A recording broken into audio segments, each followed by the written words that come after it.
E aí, pessoal do Universo Antares, sejam bem-vindos a mais um vídeo aqui no canal. No vídeo de hoje eu vou falar um pouquinho sobre uma das minhas leituras recentes.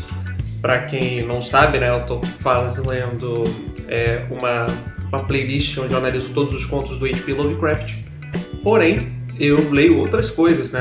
Eu não leio só Lovecraft, como vocês podem ver aqui, tem outras coisas para serem lidas. E uma dessas leituras recentes foi a novelização da trilogia Star Wars, traduzida pela Dark Side, ok? Traduzida não, é publicada pela Dark Side aqui.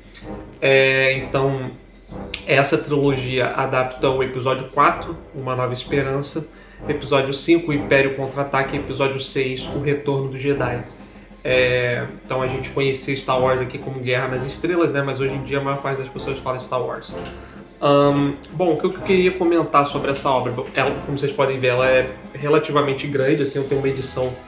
Essa edição esteticamente é muito bonita, mas ela tem uns problemas de tradução que eu vou falar já já. Mas por que eu trouxe, né, essa leitura aqui para o canal? Porque muitas pessoas não... Acho que existe um preconceito com as novelizações, né? Eu não sei se você sabe o que é uma novelização, mas se você não sabe, a novelização é quando você pega uma mídia, por exemplo, uma música, um filme, um seriado televisivo, um jogo eletrônico, e você adapta, ou seja, você faz o caminho reverso, você adapta ela para uma novela, para uma história, uma prosa, né? E geralmente a gente vê o contrário, né? Os filmes adaptando, criando seus roteiros adaptados a partir de uma obra literária. Mas o contrário também é válido. Eu acho que tem muitas novelizações boas, como é o caso dessa trilogia aqui. Bom, vamos lá, vamos ver a edição, né? Aqui, antes tem que comentar, né? As edições da Dark Side sempre belíssimas, não tenho o que dizer quanto a isso, porém ela tem alguns problemas sim. Mas vamos ver aqui, ó. Os autores são, obviamente, o George Lucas, né? Que é o criador, pai de Star Wars do universo cinematográfico, Donald F. Glut e James Caan, tá? A tradução do episódio 4 foi feita por Antônio Tibau. A tradução do episódio 5 foi feita pelo Alexandre Matias e a tradução do episódio 6 foi feita por Peterso Risati. Acho que é isso. Se eu não me engano, esses foram mesmo os tradutores. Que é a primeira coisa que eu vou pontuar. Vou começar pelos Na verdade, eu vou começar pelos aspectos positivos. Vamos lá. Se você não conhece Star Wars, né, um universo de sci-fi fantasy, né, de um universo de fantasia com elementos de ficção científica. Muitas pessoas acham que Star Wars é ficção científica. Assim, desculpa, mas não. Tipo, Star Wars, cara, tem muita fantasia em Star Wars. Tem sim elementos de ficção científica. E é engraçado, né? Como a gente está analisando histórias agora, né? Eu vou começar uma era pulp no canal, que eu acho que vai ser bastante divertido, onde eu vou analisar diversas histórias da literatura pulp. Mas é muito maneiro ver como Star Wars ele é influenciado por essas clássicas narrativas, sabe? Star Wars é um universo que tem a força, né, como seu diferencial, como a magia, né? E elas são usadas por esses guerreiros poderosos com o nome de Jedi, eles usam sabres de luz. Mas é claro que há o lado negro, e nesse caso a gente está numa parte da narrativa em que o lado negro está vencendo, né? O Império está tomando a galáxia com seu poderio totalitário e existe uma aliança rebelde que luta contra essa força maior. E a gente acompanha aqui a narrativa de 3 personagens, basicamente o protagonista é o Luke Skywalker. Ele é filho adotivo de fazendeiros no deserto de Tatooine e ele tem um chamado para aventura, né, quando uma nave cai próxima dali, na verdade um compartimento de uma nave cai próxima dali com os robôs C-3PO e R2-D2 e com a mensagem de uma princesa, a princesa Leia, irmã de Luke. Mas até o momento ele não sabe disso, então ele só vai descobrir isso lá pra frente na história. Mas ela pede ajuda de um tal de Obi-Wan Kenobi. E a partir disso o Luke leva essa mensagem até o Obi-Wan. E o Obi-Wan decide, né, embarcar numa jornada para ajudar a Leia enquanto um poderoso Darth Vader, né, um dos grandes líderes dessa frota estelar, tá perseguindo os últimos rebeldes. E aí, para eles se safarem, né, conseguirem fugir, eles contam com a ajuda de um caçador de recompensas, esse seu amigo peludo. O caçador de recompensas, obviamente, é o Han Solo, né? Nos filmes ele é interpretado, no caso, Luke Skywalker é interpretado pelo Mark Hamill, a Leia é interpretada pela já falecida Carrie Fisher, e o Han Solo é interpretado pelo icônico Harrison Ford, o tio Chewbacca, né? O seu amigo companheiro. E aí eles partem nessa jornada com a Millennium Falcon e vão, enfim, vivenciar inúmeras aventuras à medida que a Aliança avança seus esforços para deter o Império. O que eu acho muito interessante do livro, tá? Primeiro, como ele capta muito bem a narrativa, sabe? Como ele capta muito bem a essência daquilo que é Star Wars. Star Wars não é só sobre o cinema, tá? É lógico que o legado de Star Wars está no cinema, mas ele não se resume ao cinema. É um universo muito rico e ele pode ser... Você pode ter essa vibe Star Wars em diferentes mídias. Mas aqui, por exemplo, esse é o primeiro parágrafo do episódio 4. Olha, para vocês verem como é que é a atmosfera. Então, imaginem-se vendo, né? Eu já até consigo ouvir a musiquinha, né? Os toques, as notas musicais de John Williams, né? Que basicamente solidificou um legado também, assim, inestimável para o cinema e para a música moderna, né? Mas olha só como é que ele começa. Era um vasto globo brilhante, e ele lançava no espaço uma luz topázio tremulante, mas não era um sol. Assim, o planeta tinha enganado homens por muito tempo. Somente após se aproximarem da órbita ao redor dele é que seus descobridores perceberam que esse era um mundo em um sistema binário e não um terceiro sol.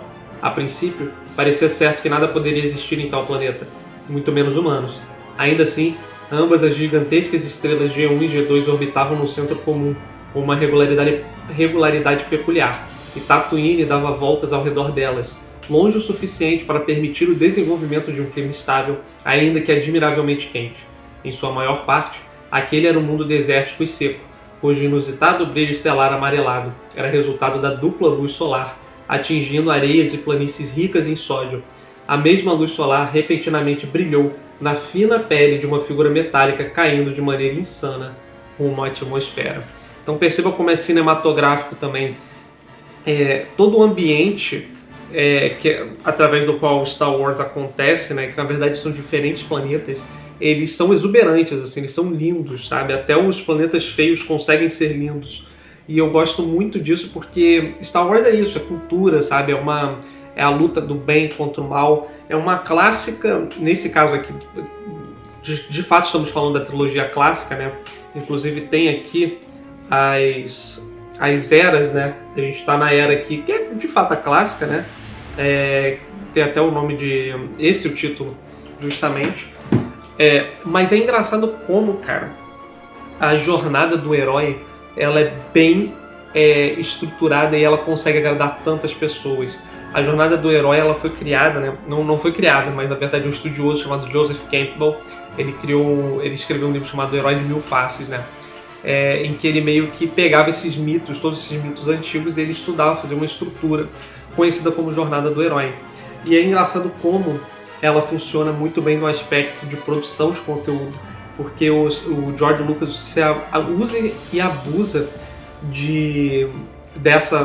desse mecanismo de narrativa para criar a sua história, e isso é muito bom, porque torna a história rica. Claro que, com uma novelização, cada novelização de filme tem, sei lá, de 150 acho que não passa disso, né? 150, 200 páginas, assim. Ou seja, somados eles são relativamente grandes, mas unicamente se você analisar, né, de maneira independente, eles não são tão grandes assim. Então é claro que muito disso fica resumido porque a gente já tem um universo cinematográfico. Esses livros, por exemplo, eles foram publicados em 1976, 1980 e 1983. Agora eu não sei se se essa é a ordem correta de publicação. Mas aqui eles foram traduzidos recentemente, né?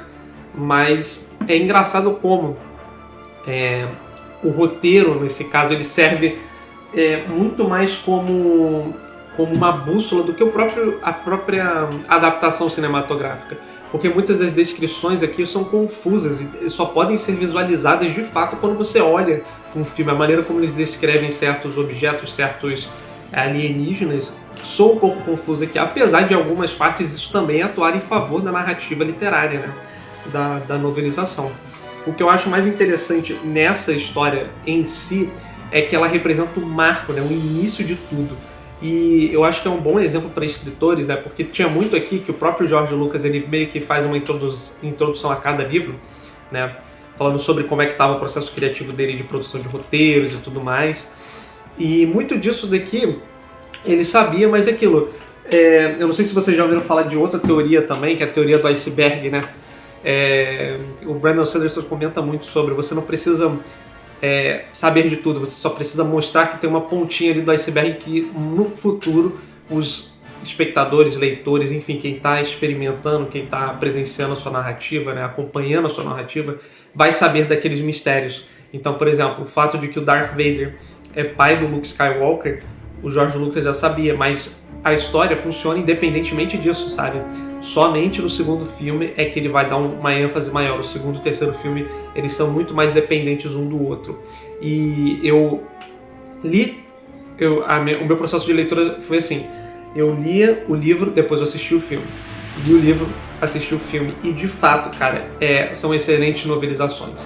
Elas são, eu diria...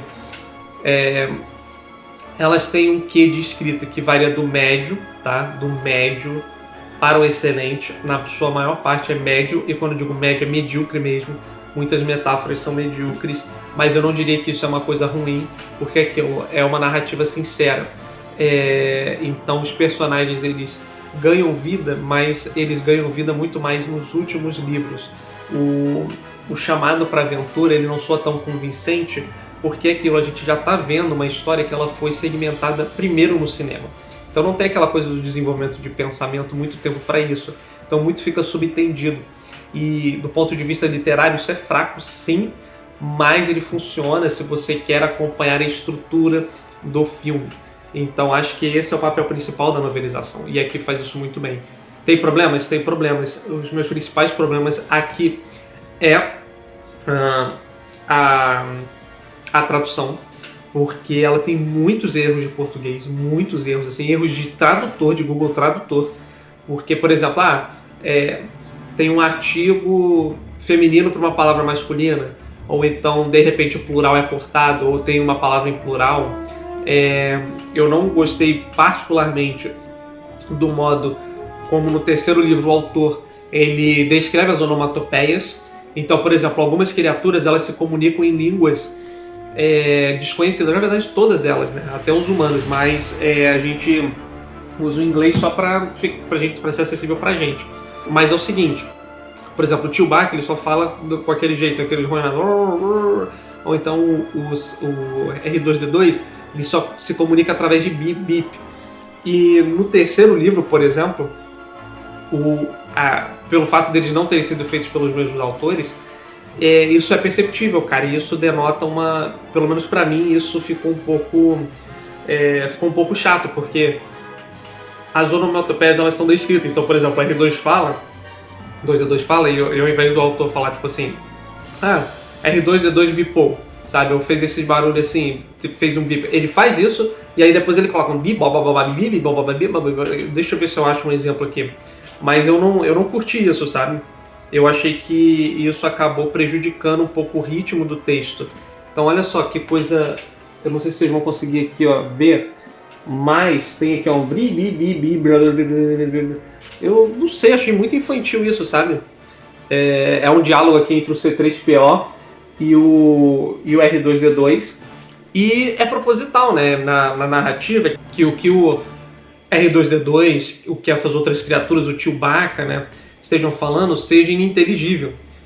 Você não precisa tentar, como posso dizer, gramatificar, né, como se tivesse algum sentido ali. Todo mundo sabe que não tem sentido nenhum, não adianta você ficar fazendo um bebop, sabe, essas maluquices aí que o George Lucas criou só pra ficar engraçado mesmo, sabe, pra dar carisma. Me deu carisma, mas eu não acho que você precisa fazer isso também na novelização. De resto, eu acho que é uma trilogia que vale muito a pena. Eu demorei um tempinho para lê-la, porque eu sou uma tartaruga ao ler, então para vocês terem uma ideia, se não me engano, esse livro aqui tem 528 páginas. É grandinho, essa edição aqui ela é bem acessível. Mas para mim é aquilo, como eu sou um fã de Star Wars, eu gosto muito dos jogos de Star Wars. Meu Deus, tem tanto jogo bom de Star Wars. E eu quero embarcar nesse universo literário também, um universo expandido, né? Seja o canônico ou o do universo Rebels. Mas ter isso daqui como recordação como um dos grandes clássicos, né? Mesmo que tenha surgido primeiramente no cinema, eu acho que é importantíssimo, sabe? É um item da minha coleção que eu considero essencial, sabe? Se o mundo acabar amanhã, pelo menos eu vou ter Star Wars comigo nas palavras. Embora eu não tenha nenhum DVD, porque enfim, os DVDs parece que sumiram, né? Foram extintos. Mas é isso. Espero que vocês tenham gostado desse vídeo e eu vejo vocês no próximo. Até mais.